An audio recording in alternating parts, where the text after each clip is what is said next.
নতুন বছর বলতে কী বোঝায়? নববর্ষ নাকি নিউ ইয়ার? আমাদের কাছে, বাঙালিদের কাছে নববর্ষ একটা আলাদা ব্যাপার।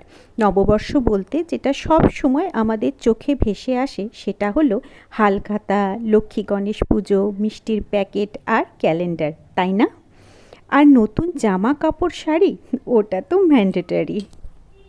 বৈশাখের প্রথম দিনে বন্ধুদের সাথে বেরোবো বলে একটু রেডি হয়ে নিচ্ছিলাম। যেহেতু অনেকখানি গরম আছে সেজন্য নিজের জন্য একটা হালকা কটন শাড়ি চুজ করলাম। শাড়ির সাথে ম্যাচিং করা একটা ইয়াররিংসও চুজ করে নিলাম।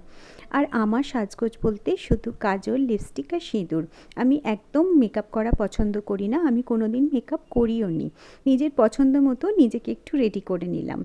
যেহেতু ইয়াররিংসটা আমি হোয়াইট মেটাল চুজ করেছিলাম সেজন্য হোয়াইট মেটালেরই সব গয়নাগাটি পরলাম। হাতের চুড়ি, একটা আংটি সবই আমি হোয়াইট মেটালের পরলাম, আর সাথে ব্যাগটাও আমি হোয়াইট নিয়ে নিলাম। তো এই ছিল আমার ছোট্ট গেট রেডি উইথ মির একটা শট। তো কেমন লাগলো তোমরা কমেন্ট করে জানিও। টাটা।